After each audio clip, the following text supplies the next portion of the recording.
We, us, Lady Parts, will be recording an album. An album? Hit record. An opus. We still got to pay for the studio time. We need £2,000.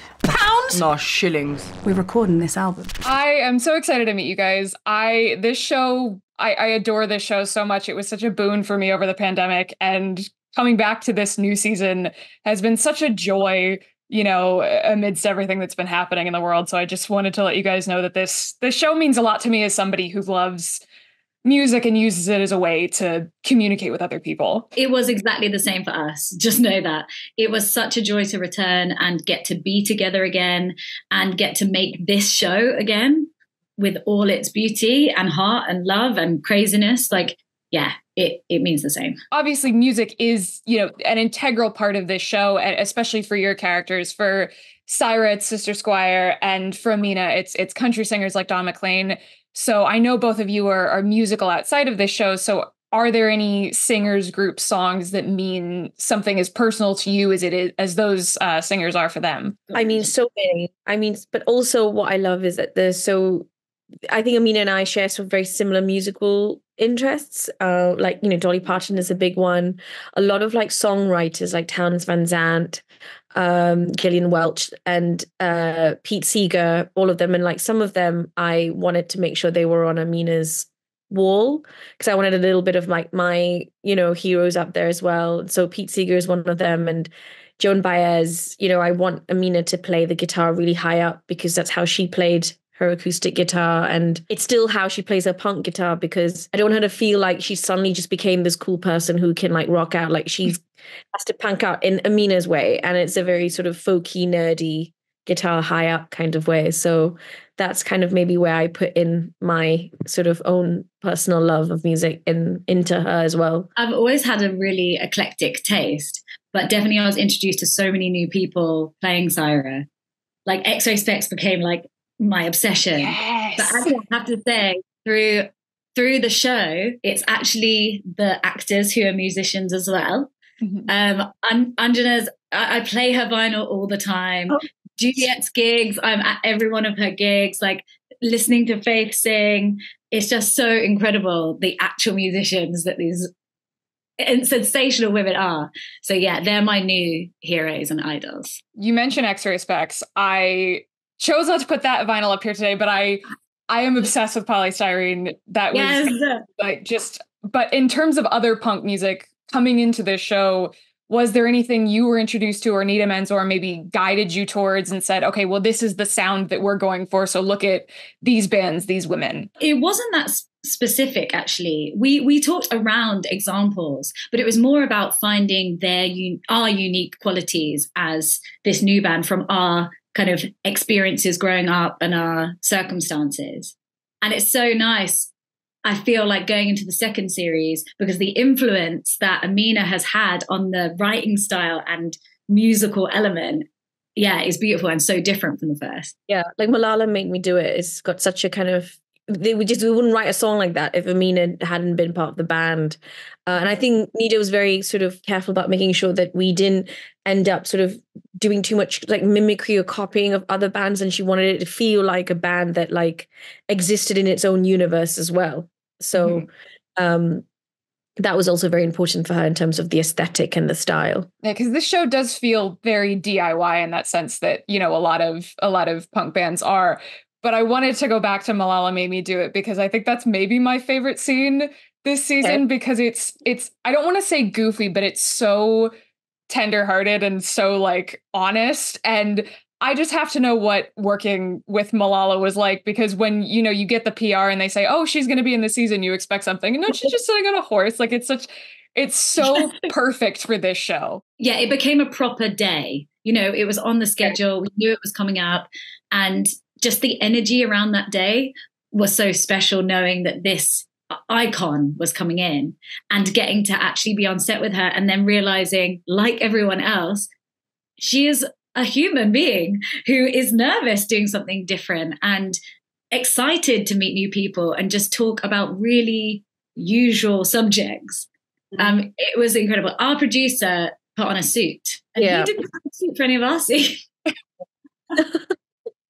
the people who came in full makeup, curled their hair. Everyone was so excited, and rightly so. She was so calm and so up for anything and was very chill. And I think she was just taking it all in and wanting to like do it well and just like be present. And I think, we ended up that scene at first, it was just us standing in front of the horse, but then it was like, we decided we should be dancing. So we started like coming up with, and it's all us just improvising some random goofy sort of, we don't know how to do country and western dancing, but we tried to come up with it on the spot.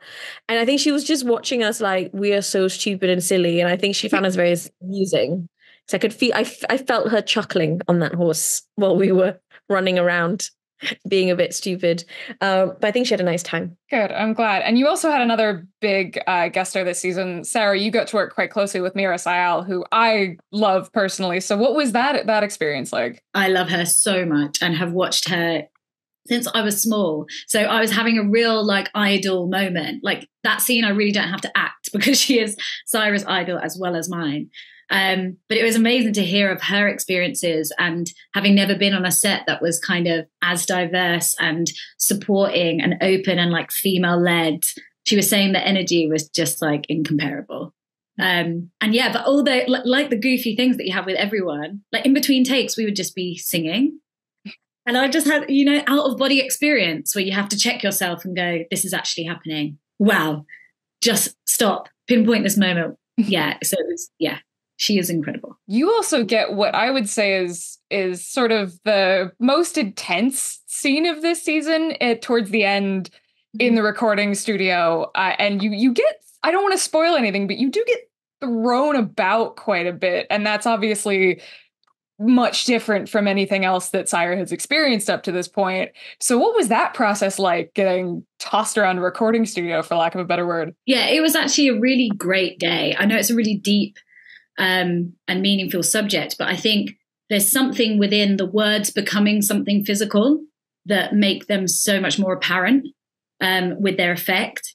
And to see it in the script and see like a stunt team are coming in and you're going to be on wires, and I was really ill that week as well, but Syra's meant to be at her kind of her darkest moment. So again, like the universe provided, and I wasn't feeling great, but there was so much support and encouragement. It was a whole day, and it just meant that we really got to pinpoint the real moments, the switches, and bleeding from a scene into something that's quite fantastical was just, yeah, really wonderful. Yeah, this show does sort of push the boundaries of like suspension of disbelief with moments like that, or with Bisma and the television remote. So for the both of you, does that make it more difficult to sort of stay grounded in the character? Anjana, I know you have the voiceover to sort of help keep things tied down for Amina, but when it comes to those more fantastical moments, is it more difficult to keep things grounded, or do you find that just as, an excuse to have fun and let loose for a little bit amidst the stress of making a television show? I think it helps that it feels like it always comes to a place where it's an emotional extension of something you're already feeling. So yes, it probably feels very heightened, but I think somehow in the world of the show, it doesn't. Because, for example, with Amina, she wears her heart on her sleeve, exactly what she's thinking. If anything, she can't really hide her emotions very well. So it feels actually very natural to go into her kind of flights of fancy moments. It's almost like where in a musical, you don't have any more lines, so you start singing. And then in this one, it feels like where the lines kind of stop, you kind of go, so with Bisma, it's that amazing moment of like, I can't, and then the remote control pause everything. It's like a perfect example of like, it just feeling so much like a comma rather than a full stop and then something happening. And I guess that's just Nida's kind of brilliant brain of making it not feel too like, oh, now we're doing a fantasy moment, so it's a different thing. It really does feel like the same quality, same emotion that you're already feeling in the scene. Do you know, the only thing about those bits that makes us come out of character is because they're so funny, that watching Ange have to do kind of when she's coming out of the smoke and you're just carrying on like the scene is just casual. And it's just so hard. Like so much corpsing, so much laughing, retakes over and over again. The day that I had to be hit on the head with a banana, It's only like a second. It's a second. But after a while, I was like, guys, I really need you to keep it together now, because it was take after take. It was just Lucy corpsing, and if Lucy went, then Juliet went, and then Sarah's ever professional, but even she was starting to go, and then Faith was just losing, and I was like, I can't. There's only so many times I can be hit by this banana. Like, please, we've got to have at least one take. So well, so well. I will say, those little moments are really what make this show for me, because watching it, especially in the second season, now that the band knows each other really well, it reminds me so much of myself and my friends. And that's something that you don't get a whole ton of on television is, those really honest female friendships. And it's really funny in that way that you can only be funny with people you really know really well. I think even the goofy stuff, silly stuff, it's not easy to do if you don't know people very well. Mm-hmm. Like, it's actually quite vulnerable being that funny and silly. And I think that for you to feel like you can go out there and try something funny and something a bit out there comedy wise, you have to trust your other actors and not feel like, oh, I'm making a fool of myself. And I do feel like anything goes, and, we are so supportive. And I just don't think you can manufacture that kind of chemistry. It's either there or it isn't. And thank God we have it, and that we are so obsessed with each other, because I just don't think the show would work otherwise. I think it would feel very acted, and like you say, punk is so DIY, and if it doesn't feel organic, I think you can just see it, sense it a mile away, and you don't buy into it. And Anjana, I wanted to ask you a specific question, because in addition to this season coming out this year, you were also just in Wicked Little Letters with Jessie Buckley and Olivia Colman. I don't know in what order you shot things, but was there anything that you took from the experience of making that movie into this one, or vice versa, depending on when you shot it? I did Wicked Little Letters before season 2 of We Are Lady Parts. That's such a really good question. I feel like this it's actually I would say it's so different, even though they're both comedies, because in Wicked Little Letters, Gladys is really like the straight man in the whole piece. So if anything, I was having a hard time keeping a straight face, because I was turning up and like Olivia Colman was being brilliant, or, Dame Eileen Atkins was being hysterical, and I had to like be the straight person and keep it together. And then with We Are Lady Parts, I'm often like, Nida's like, more and more. So I'm always doing like funny entrances and like funny exits. And I think for a while I started to get self-conscious, because I was like, guys, because like season 2, the storylines go so much deeper. And then sometimes I'm convinced like everyone's having a hard time, and Amina is still in the background clowning away. And I'm like, what is she doing? So sometimes I get very self-conscious of it, but it really does feel like two ends of the spectrum in terms of comedy. Like, I think more